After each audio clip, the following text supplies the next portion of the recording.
ಬೆಳಗಾವಿ ತಾಲೂಕಿನ ಸಣ್ಣಬಾಳೆಕುಂದ್ರಿ ಗ್ರಾಮದಲ್ಲಿ ಕಂಡಕ್ಟರ್ ಹಲ್ಲೆ ಪ್ರಕರಣದ ಬಗ್ಗೆ ಮಾತನಾಡಿದ್ದಕ್ಕೆ ಪೊಲೀಸರು ನನ್ನ ಮೇಲೆ ಕೇಸ್ ದಾಖಲಿಸಿದ್ದಾರೆ ಎಂದು ಎಂಇಎಸ್ ಮುಖಂಡ ಶುಭಂ सळके ಸೋಮವಾರ ಬೆಳಗಾವಿಯಲ್ಲಿ ಸುದ್ದಿಗಾರರೊಂದಿಗೆ ಮಾತನಾಡಿದರು. नमस्कार, जय महाराष्ट्र. परत एक शिरपेचात मानाचा तुरा लागल्याची बातमी कळाली. कर्नाटकात पोलीस प्रशासनाने परत माझ्यावरच गुन्हा दाखल केलाय. जे काही प्रकार या 2-4 दिवसात घडतायत त्या लाल पिवळ्या संघटनांनी पूर्ण राज्यभरात थैमान घातलेला असताना एक सामाजिक विषय म्हणून त्या मुद्द्यावर व्यक्त झालो होतो. ते जे कृत्य होतं ते पाठीशी घालण्यासारखं आहे का याचं उत्तर पोलीस प्रशासनानंच द्यावं. आता त्या युवतीची छेड काढल्यामुळं किंवा तिच्यासोबत गैरवर्तन केल्यामुळं त्या कंडक्टर विरोधात पोक्सो अंतर्गत पोलिसांनीच गुन्हा दाखल केला आणि त्यावर व्यक्त झाल्यामुळं माझ्यावर गुन्हा दाखल केलाय. त्यामुळं कुठल्या प्रवृत्तीला पाठीशी घालण्याचं काम पोलीस प्रशासन करतंय हा माझा त्यांना सवाल आहे.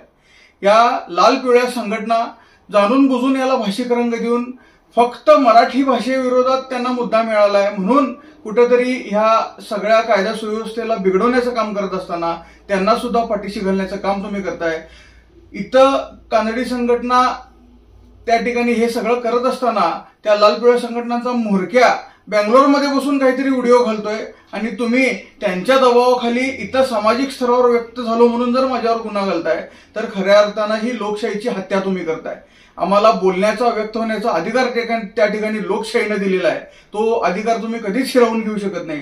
तुम्ही गुन्हे घालू शकता, तुम्ही तुरुंगात आम्हाला त्या ठिकाणी टाकू शकता, पण आमचा आवाज कधीच दाबू शकत नाही. खऱ्या अर्थानं पोलीस प्रशासनानं थोडी तरी नैतिकता दाखवावी.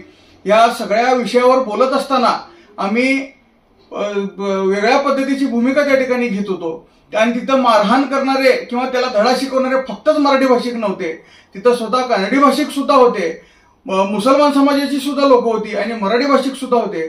सगळ्यांनी मिळून त्या प्रवृत्तीच्या विरोधात त्या ठिकाणी त्याला धडा शिकवण्याचं काम केलं होतं. मारहाणीचं समर्थन आम्ही याआधीही केलं नाही आणि करणार नाही, पण पोलीस प्रशासनानं ज्या पद्धतीनं त्यांना पाठीशी घातलंय हे अत्यंत चुकीचं आहे.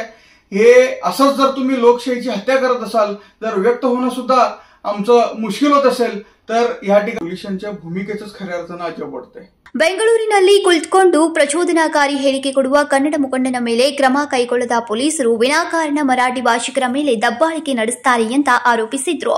ಪೊಲೀಸರ ನಡೆ ಸರಿಯಾಗಿಲ್ಲ, ಯಾರದ್ದೋ ಒತ್ತಡಕ್ಕೆ ಮಣಿದು ನನ್ನ ಮೇಲೆ ಕೇಸ್ ಹಾಕಿರೋದನ್ನ ಹಿಂಪಡಿಬೇಕು, ಸತ್ಯಾಸತ್ಯತೆಯನ್ನ ಬಹಿರಂಗಗೊಳಿಸಿ ಎಂದರು. Rajashekhar Hiremath, KMM Kannada news, Belagavi.